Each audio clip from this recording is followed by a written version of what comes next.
전쟁을 할 때 가장 중요한 건 이제 보급이거든요. 보통 3일 이상 보급이 끊어지면 전멸한 걸로 봐요. 전쟁의 승리 후에도 보급이 되지 않아갖고 그 지역을 지배하거나 주둔하는 일에 실패하고 철수하는 경우도 있어요. 보급 부대의 제일 중요한 것은 식량 보급이거든요. 그러니까 끼니를 해결하는 것은 이 고대 사회에 굉장히 중요한 거죠. 끼니를 해결하기 위해 군인이 되는 경우도 허다했어요. 이스라엘 백성이 이제 이집트에서 나온 지 한 달이 지나자 이제 가지고 있던 양식들이 이제 다 고갈되고 따로 식량을 이제 보급할 수도 없을 뿐더러 이제 자급자족할 수 있는 환경도 아니었거든요. 이렇게 먹을 것이 떨어지자 자신들이 이집트에서 나온 이유와 가치가 무엇인가에 대한 회의감이 드는 거죠. 왜 이민 올 때 사람들이 그런 기대가 있잖아요. 이민 가면 뭔가 다를 것이다. 좋은 일이 있을 것이고 잘 될 것이다.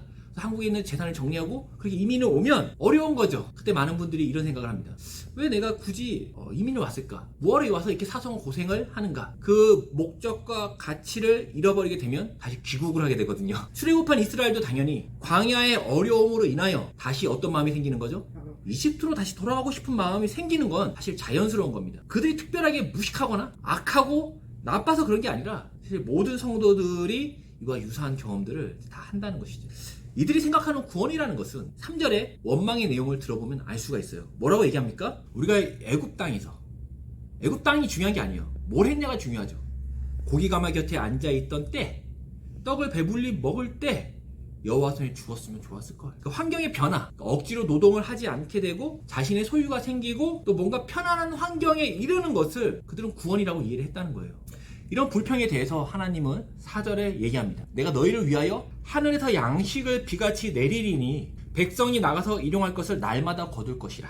이같이 하여 그들이 내 율법을 준행하나 아니하나 내가 시험하리라. 하나님은 이들을 노동도 하지 않아도 되고 먹을 것도 풍족한 환경을 위하여 구하는 것이 아니에요. 그들의 마음이 어떠한가를 알려주려고 또 그들의 마음을 변화시켜주기 위해서 그들을 구원했다는 겁니다. 이것이 구원의 목적이라는 거죠. 먹을 걸 줄 테니까 내 말을 듣나 안 듣나 지금 시험하겠다는 거예요.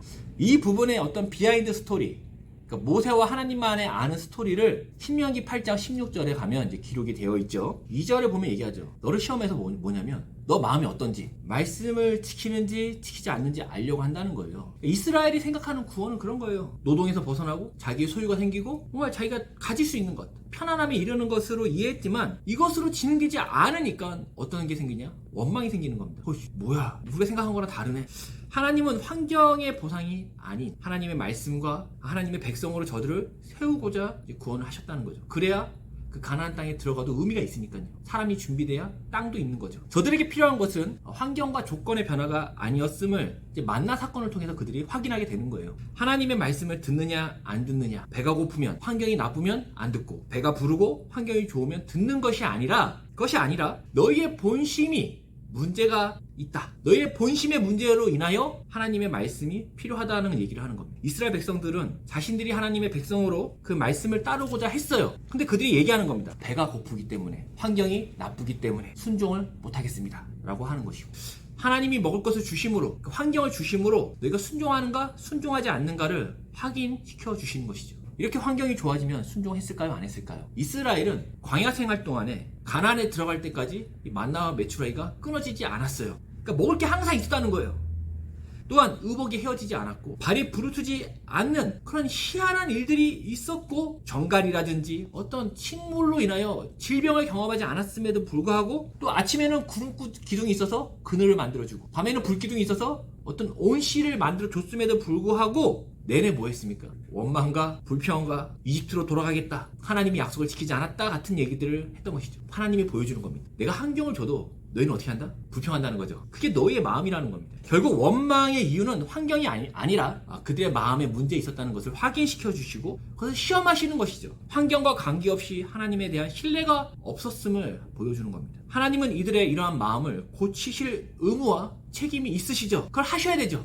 왜냐면 그것이 구원 사역이니까요. 이것은 마법과 같이 단번에 순식간에 이루어지는 게 아니죠. 성령이 임하셔서 갑자기 되는 게 아니에요. 이미 그것은 우리가 삶을 통해서 증명하고 있지 않습니까? 사람이 스스로 하나님을 인정할 때까지 하나님은 가르치시고 인내하시고 또 인도하시면서 이것들을 알게 하시는 것이 바로 이 만나 사건이라는 겁니다. 사람은 스스로 하나님이 되고 싶은 마음이 있죠. 스스로 선과 악을 분별할 지혜가 없음에도 불구하고 이것은 선이고 이것은 악이라고 분별하여 규정하여 나의 주인됨을 돈독히 하자. 굳건하게 하자. 그리고 그 죄된 마음을 하나님이 고치시고 우리는 이 싸움에 참여하는 것이 바로 구원받은 자의 삶이라는 것이죠. 생각해보면 대한민국은 역사에서 찾아볼 수 없을 정도로 엄청난 발전을 이뤘죠. 전쟁 후에 완전히 파괴된 환경, 또 식량을 지원받아야 했고 보릿고개도 있었고요. 근데 지금은 어떻습니까? 모두 자가용이 있어요. 한 대뿐 아니고 두 대씩 있습니다. 그리고 하루에 3끼 밥을 먹어요. 하루에 3끼 밥 먹는 나라가 많지는 않아요. 오히려 돈을 내고 다이어트를 하는 나라가 됐거든요. 그래서 우리나라 사람들이 이전보다 더 감사하고 믿음이 좋아졌나요? 네, 정서적으로 풍요롭고 여유가 생겼나요? 더 다양한 불안과 정서적인 질병이 생겨나서 정신과가 더 많이 생겼죠. 여전히 우리는 싸우고 여전히 근심하며 서로를 힐난하고 비교하고 또 서운해하는 거죠. 또한 미국의 이민자들의 대부분은 교회를 출석하고 있어요. 참 감사한 거죠. 이렇게 많은 분들이 교회를 다니면 이민사회가 항상 감사와 나눔과 용서와 화합이 넘칠 것이라 생각되지만 너 때문에 교회 안 간다. 나는 예수는 믿지만 교회는 안 간다. 교인들 보기 싫어서. 같은 얘기를 듣는 것은 이게 놀라운 일도 아니죠. 구원의 확신도 있고 말씀도 읽고 기도도 하고 암송도 하지만 그 속에 뭐가 없냐면 하나님의 말씀이 없으므로 성품과 인격이 하나님의 형상으로 변하지 않는다는 겁니다. 그러니까 어떻게 하죠? 환경이 좋으면 감사할 수 있을 것 같고 환경이 안 좋으면 못한다는 겁니다. 배가 고파 믿음이 사라졌습니다. 그 사람이 배부르게 했더니 어떻게 합니까? 안 믿어요. 또 불평합니다. 겨우 이것밖에 없다고. 하나님은 우리에게 만나와 메추라기를 주시고 발이 부르트지 않게 하시고 또 옷도 잘 입게 하시죠. 그렇다고 만족이 있는 것은 아닙니다. 구원은 무엇을 목표로 하는 것일까요? 개인의 평안? 개인의 만족? 개인의 구원이 아닌 우리의 마음의 밭을 하나님의 은혜 가운데 갈아엎게 되는 겁니다. 오랜 시간 굳어있는 밭을 비옥하게 만들기 위해서는 거름만 뿌려서는 되지 않아요. 그 밭을 더 어떻게 하면 땅을 갈아서 다 뒤집어 놔야 됩니다. 그래야 거름도 스며들고 땅도 기름지게 변화가 되는 것이죠. 좋은 거름을 뿌리면서 땅을 기경하지 않으면 표면은 좋아 보이지만 그 밑바닥에 있는 근원은 여전히 굳어있고 딱딱하여 씨앗을 뿌려도 뿌리를 내리지 못하고 결국에 자라는 것 같다 죽는 것입니다. 근데 우리는 마음밭을 기경하는 것이 어떻습니까? 귀찮고 또 불편하고 불평이 생기고 나의 뜻과 다르고 또 화가 나고 그렇기 때문에 우리에게 항상 기도합니다. 하나님 좋은 걸음을 뿌려주소서. 나의 표면이 매끈하여 기름진 것처럼 보이게 해주소서. 그러면 내가 열매를 맺겠다라고 생각하지만 실제로 거기에 씨앗이 뿌리를 내지 못한다니까요. 하나님은 이스라엘에게 만나와 메추라기를 줄 테니 내 말을 들으면 음식이 있고 안 들으면 음식이 없다로 하시는 것이 아니에요. 이렇게 이해하는 것은 사실 동물 키울 때 반려견에게 하는 거죠. 양육이 아니고 사육이거든요. 하나님은 우리를 말 잘 듣는 어떤 개로 키우는 게 아니고 하나님의 형상으로 그 인격을 존중하심으로 우리를 인도하고 가르치시는 겁니다. 그럼 하나님은 그리스도를 통하여 무엇을 하시고자 하시는 것일까요? 그 만나와 메추라기를 주겠다가 핵심이 아니라 우리의 마음을 고치시겠다는 겁니다. 에스겔 36장 26절 한번 읽어주시겠어요? 또 새 영을 너희 속에 두고 새 마음을 너희에게 주되 너희 육신에서 굳은 마음을 제거하고 부드러운 마음을 줄 것이며 네, 에스겔 11장 19절 내가 그들에게 한 마음을 주고 그 속에 새 영을 주며 그 몸에서 돌 같은 마음을 제거하고 살처럼 부드러운 마음을 주어. 자, 이것 때문에 빌립보서 2장 5절 8절에 이렇게 얘기하는 겁니다. 너희 안에 이 마음을 품으라. 곧 그리스도 예수의 마음이니 그는 근본 하나님의 본체시나 하나님과 동등됨을 취할 것으로 여기지 아니하시고 오히려 자기를 비워 종의 형체를 가지사 사람들과 같이 되셨고 사람의 모양으로 나타나사 자기를 낮추시고 죽기까지 복종하셨으니 곧 십자가에 죽으심이라. 그래서 이 본문을 우리는 이제 뭐 겸손에 대해서 할 때 이 본문을 많이 사용하죠. 주님처럼 겸손해라. 주님은 십자가를 졌어. 교만한 녀석 같으니라고. 이런 본문을 할 때 보통 이거 막 사용한단 말이죠. 주님께서는 제자들이 기대했던 것 같은 좋은 환경을 만드셨나요? 로마의 압제로부터 이스라엘을 독립시키시거나 아니면 매일 먹을 것을 풍족하게 공급하시거나 아니면 모든 병이 치유되는 병이 없는 나라를 만드시거나 그렇게 하셨나요? 아니죠. 성자 하나님은 십자가에 죽으셨죠. 그러니까 제자들이 당황스러워서 도망을 가는 거죠. 도망을 갔던 건 뭐냐면 불평한다는 겁니다. 틀렸다는 것이죠. 우리 생각과 다르다는 것이죠. 그때 사람들은 주님께 구원에 대해서 이렇게 얘기합니다. 십자가에서 내려오십시오. 다른 사람은 구원하는 분이 왜 자기를 구원 못합니까? 십자가를 부시고 내려와 당신이 구원자인 걸 보여주십시오. 이것이 그들이 생각하는 구원의 내용이었어요. 환경의 변화, 극복, 전쟁의 승리. 주님의 구원은 우리의 썩은 마음을 갈아엎으시고 주님의 마음을 품도록 하시는 것이죠. 그러니 당연히 그 사람은 인격과 성품의 변화는 자연스러운 겁니다. 주님의 마음과 계획은 무엇인가요? 우리를 죄인이라고 정죄를 하시던가요? 내 뜻을 상대에게 관철을 시키시던가요? 내가 너보다 낫다? 내가 더 가졌다? 더 좋은 집과 자녀의 잘됨과 집을 가지고 있다? 그렇게 되는 것이었나요? 예수를 믿게 된 우리를 성령님이 내주하심으로 인도하시거든요. 지금 그 인도하심은 어떤 환경에만 국한된 게 아니거든요. 따지고 보면 우리는 다 잘 살고 있어요. 우리가 근심했던 일들의 대부분은 일어나지 않았죠. 다만 우리는 그겁니다. 주님은 왜 나에게 저 집사보다 조금 좋습니까? 저 집사의 자녀들은 저렇게 잘 된 것 같은데 우리 애들은 왜 이 정도밖에 안 됐습니까? 내가 더 안 좋은 것 같습니다. 덜 받은 것 같습니다. 하지만 다 괜찮거든요.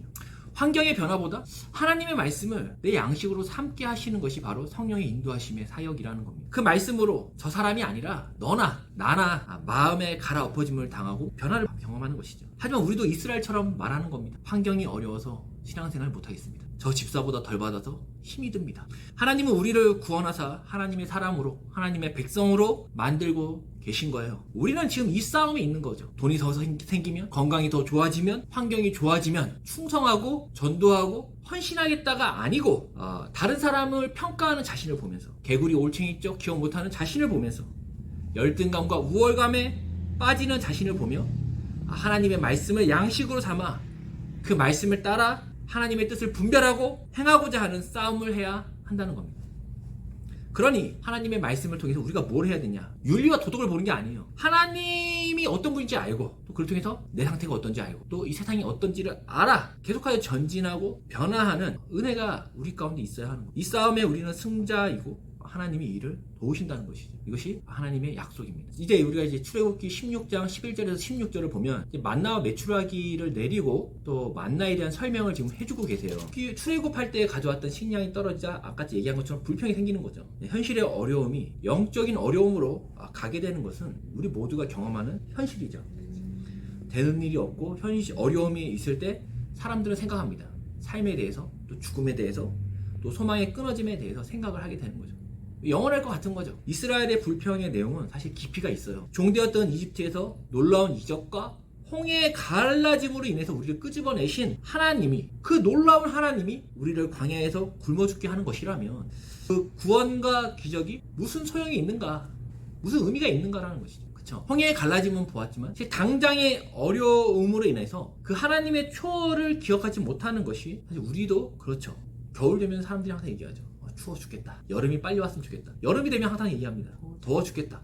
겨울이 빨리 왔으면 좋겠다. 그러니까 당장의 어려움은 과거에 꽤 괜찮았던 순간들도 다 잊어버리게 만드는 겁니다. 억지로 생각해내지 않으면 모르는 것이죠. 느껴지지 않는 겁니다. 죽을까? 이렇게 사는 것이 옳은가? 이렇게 이르게 되는 것이죠. 이것은 모든 사람들이 현실의 어려움에서 느끼는 감정이며 생각이라는 겁니다. 이스라엘 백성들은 그런 면에서 정상이죠. 성도들이 현실에서 느끼는 어떤 신앙적인 갈등도 이런 부분인 거예요. 하나님의 아들을 주시기까지 우리를 사랑하시고 또 사랑하기로 작정하셨는데 내 현실은 왜 이런가? 그 아들을 죽이심으로 말미암아 구원하신 분이 왜 내 현실의 이런 문제들을 해결하지 않으시는가? 못하시는 건가? 관심이 없으신 건가? 때문에 하나님은 만나와 메추라기를 내려주시죠. 이 만나와 메추라기라는 것은 정말 없던 것이 생긴 게 아니에요. 만나와 메추라기는 원래 있던 것입니다. 만나는 아침에 그냥 생기는 게 아니고 생성되는 과정이 있어요. 13절에 보면 아침에 이슬 같은 것이 진 주위에 있어요. 14절에 보면 이슬이 마른 후에 작고 둥그런 서리 같은 것이 있다고 말하는 거예요. 그러니까 어떤 진액 같은 액체가 있고 그것이 마르니까 거기서 서리 같고 약간 바스락거리는 것이 된다는 거거든요. 때문에 만나에 대해서 이렇게 얘기합니다. 식물에서 나오는 소량의 진액 같은 것인데 하나님이 이것을 왕창 줬다는 거예요. 우리는 이것을 먹을 수가 없죠. 왜냐하면 곤충들이나 먹는 작은 것인데 하나님이 왕창 줬다는 겁니다. 메추라기 역시 그래요. 이미 팔레스타인 지역에 메추라기는 많이 있어요. 그들은 이동하거든요. 북쪽으로. 근데 하나님이 어떻게 해요? 바람을 일으켜갖고 그 메추라기가 저녁마다 이스라엘 진으로 날아오는 거예요. 어쩔 수 없이. 그러니까 여기서 지금 하나님이 지금 무에서 유를 만들어내는 것이 아니라 이미 있던 것을 통해서 그것을 근거로 하여 하나님이 어떤 초월적이며 하나님의 통치와 주인 되신 것도 지금 보여주는 겁니다. 우리는 하나님의 통치와 초월이라 그러면 계속 뭔가 신비적인 걸 생각하죠. 예를 들어서 불치병이 나왔다. 장애가 고쳐졌다. 무식한 자녀가 명문대에 입학했다. 하늘에서 돈이 떨어졌다 같은 것으로 우리가 하나님을 경험하지만 만나와 메추라기는 기존에 존재했던 것으로 하나님의 초월, 그 간섭을 지금 보여주는 겁니다. 하나님의 초월은 현재와 자연, 모든 것의 주인과 통치자 되심을 보여주는 사건이죠. 하나님이 이스라엘을 이집트에서 끄집어내기 위해서 초월로 역사하셨어요. 이스라엘의 불평은 뭐냐면 그 초월을 행하신 하나님, 그 능력의 하나님이 이 먹을 것 없는 광야에서 무슨 소용이 있냐는 겁니다. 당장 먹을 게 없는. 그러면 하나님이 이스라엘을 끄집어낼 때는 초월적인 능력으로 하시고 그 후에 그들을 방치하신 것이냐? 당연히 그렇지 않겠죠. 이 말은 하나님의 능력과 초월이 광야라는 하나님의 의도 가운데 하나님 백성에게 허락이 됐다는 겁니다. 그 광야에는 하나님의 초월이 있는 장소라는 거예요. 여기서는 초월이고 여기서는 아닌 게 아니죠. 이 모든 것이 지금 하나님의 초월 가운데 나타난 의도라는 겁니다. 우리는 환경으로 인하여 문제를 삼고 불평을 하지만 이 광야는 하나님이 홍해를 가르신 것과 동일한 능력에 의하여 하나님 백성을 위해 준비가 된 것이다라고 답하는 것입니다. 그럼 왜 광야를 주시는가? 라는 것이 안 주시면 안 되나? 이렇게 초월을 행하신다면, 초월을 행하시면서 성자 하나님을 죽이시기까지 우리를 구원하셨다면 뭐로 굳이 광야를 예비하실까? 힘들게. 신명기 8장 15절에서 16절 한번 읽어주시겠습니까? 너를 인도하여 그 광대하고 위험한 광야 곧 불뱀과 정갈이 있고 물이 없는 건조한 땅을 지나게 하셨으며 또 너를 위하여 단단한 반석에서 물을 내셨으며 내 조상들도 알지 못하던 만나를 광야에서 내게 먹이셨나니 이는 다 너를 낮추시며 너를 시험하사 마침내 내게 복을 주려 하심이었느니라. 네, 얘기하죠. 결국 뭐냐? 복을 주시기 위한 하나님의 계획과 그 능력과 초월로 인하여 너희가 광야를 하나님이 허락했다는 겁니다. 위험하고 험한 길을 걷게 하셨다는 것이죠. 그리고 마침내 복을 주기 위함이라는 겁니다. 이해가 되지 않죠. 뭐 어떻게 이걸 이해할 수 있겠어요, 우리가. 하나님이 초월과 희생으로 구원하셔서 복을 주실 것이라면 우리를 완벽한 환경과 가나안에 빠르게 들어가게 해야 하는 것인데 그렇게 안 하신다는 것이죠. 이해가 되지 않습니다. 우리는 우리의 신앙의 근거를 어디에서 평가를 하냐 하면 현실의 안정성에 근거하여, 그러니까 환경의 좋아짐으로 인하여 평가를 한다는 거죠. 저 집사님은 어떤 믿음이 있기에 대체 저런 환경을 하나님께 받았는가? 부럽다. 나는 대체 무슨 죄를 졌길래 하나님께 밑보여서 요따위 환경에 가게 됐는가? 혹시 우리 집안에 문제가 있는가? 우리 조상의 죄는 아닌가? 이런 것까지 환경의 원인을 물어서 우리의 신앙을 평가한다는 거예요. 왜? 환경이 좋지 않기 때문에. 하지만 이러한 현실의 안정에 접어들면, 예를 들어서 로또에 당첨이 된다든지, 뭐 자녀들이 완벽한 모범행위라든지, 내가 뭐 미국의 대통령이 됐다든지 하면 믿음이 좋아지겠느냐는 것이죠. 사실은 하나님에 대한 믿음과 생각들이 미지근해집니다. 왜? 괜찮으니까. 하나님이 초월로 10가지 재앙과 홍해를 가르시고 바로 가나안에 들어갔더니 매년 곡물도 풍성하고 열매도 풍성하며 노동하지 않아도 되는 것, 이것이 바로 우리가 생각하는 구원이거든요. 이렇게 되고 싶은 거죠. 노동하지 않아도 돈이 풍족하고 관리하지 않아도 몸은 건강하며 승질을 부려도 사람들이 나를 경외하는 것, 존경하는 것, 내가 함께하고 싶어하는 것, 다 그렇게 살고 싶고 그것을 구원이라고 생각하니까 현실은 시궁창입니다. 맨날 싸우는 거죠. 자랑하고 열등감에 주눅들고 비교할 수밖에 없게 되는 것이죠. 하나님이 이렇게 환경을 공급하신다면 우리는 적당한 믿음과 신앙생활을 할 것이 분명합니다. 교회도 출석할 거예요. 왜? 배가 부르니까 신앙도 가지는 거죠. 하지만 거기까지입니다. 신앙의 고백은 나의 풍요로움에 있는 것이 아니라 하나님이 무엇을 목적으로 하시는가, 무엇을 하길 원하시는가에 우리의 신앙의 고백이 맞춰져야 되거든요. 근데 우리는 항상 나의 풍족함이 곧 신앙 고백과 연결된다는 겁니다. 왜 나를 이런 고통 속에 몰아넣으시는가? 무엇을 기대하시는가? 내가 어떻게 반응을 해야 하는가? 여기서 하나님께 답을 얻어내야 하는 것이 신앙이며 영성이고 하나님 백성의 일상이라는 겁니다. 이런 모습은 요셉의 이야기에도 나타나죠. 완전 억울하죠. 형제들에게 팔려서 노예가 되고 거기서 좀 또 열심히 해갖고 뭔가 잘 풀릴 것 같다가 또 2명을 써서 감옥에 가고 거기서 관원장들을 도와줬는데 토사구팽을 당하고 모든 게 억울하죠. 하지만 그는 총리가 돼서 세상을 구하는 인물이 되거든요. 그가 고통의 자리에서 시간을 보낼 때에 꿈을 쫓지도 않았어요.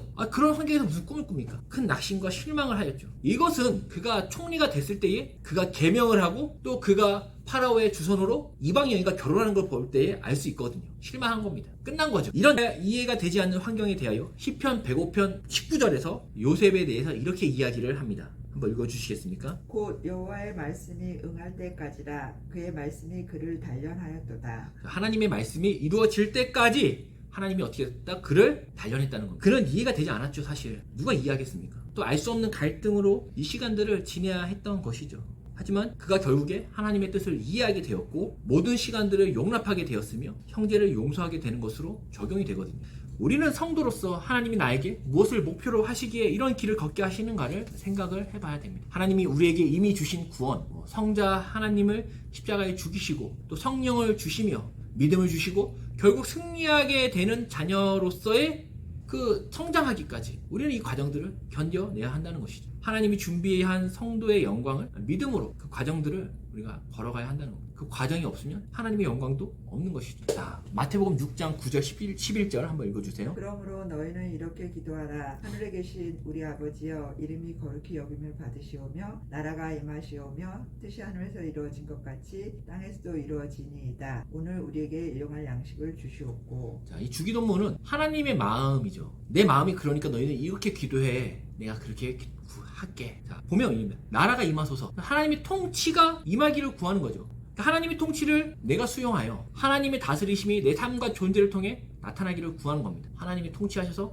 내 환경이 좋아지는 게 아니에요. 지금 하나님이 통치하는 거죠. 내 인격과 삶을 통해서 말이죠. 또 뜻이 하늘에서 이루어진 것 같이 땅에서도 이루어진다고 얘기하고 있어요. 하나님이 작정과 목표하심이 이 땅에 이루어지기를 지금 기도하는 겁니다. 지금 자기 뜻은 아니에요. 하나님의 뜻과 하나님의 통치죠. 그것이 나의 인격과 삶을 통해서 진행되기를 바라는 겁니다. 근데 그것이 어떻게 가능하죠? 우리에게 일용할 양식을 주소서라고 얘기합니다. 일용할 양식은 위의 구함들이 매일매일 중단 없이 전진하고 발전하는 날들로 매일이 있게 하소서라는 걸 얘기합니다. 매일의 일용할 양식이 있어야 되는 거죠. 매일매일 전진하는 것이고 매일매일 걸어야 되는 겁니다. 우리에게 목적하신 그 하나님 백성의 완성이 하루 만에 완공되는 게 아니라는 거예요. 그렇게 매일의 양식이 채워져 하나님의 백성으로 완성이 돼 가는 겁니다. 어떻게? 신앙적으로, 초월적으로. 그렇게 이스라엘 백성에게 매일의 양식을 주시되 창고에 넘치게 하는 것이 아니라 하루하루를 하나님이 인도하신 생명이 나에게 있는 것이 아니고 하나님께 있음을 알게 되는 것. 하나님의 사람으로 세워져 가는 것으로 하나님의 목적이 드러나는 자로서 매일의 만나가 주어지는 것이죠. 우리는 광야의 학교를 지금 지나는 거예요. 광야에서 우리가 지금 배우는 겁니다. 광야를 변화시키는 싸움을 하는 게 아니에요. 광야를 풍족하게 하는 싸움을 하는 게 아닙니다. 하나님의 백성이 그 광야에 있음으로 인해서 하나님의 마음과 성품이 드러나는 그 영광의 사람으로 걸어가는 것이죠. 영광 곧 하나님의 성품과 어떠하심이 나의 인격과 삶을 통해 드러나는 거니까 그 싸움을 하고 있는 겁니다. 어디서? 광야에서 하는 겁니다. 이것이 이스라엘과 우리가 매일 걷는 하루였습니다. 모든 환경 속에서 하나님이 나를 여전히 붙들고 인도하고 계심을 믿음으로 우리가 사는 거죠. 홍해를 가르신 하나님의 초월이 우리를 광야에 살게 하고 있다면 그 역시 하나님의 초월 안에서 우리를 완성하는 하나님의 방법임을 믿음으로 사는 한 주가 되었으면 좋겠습니다.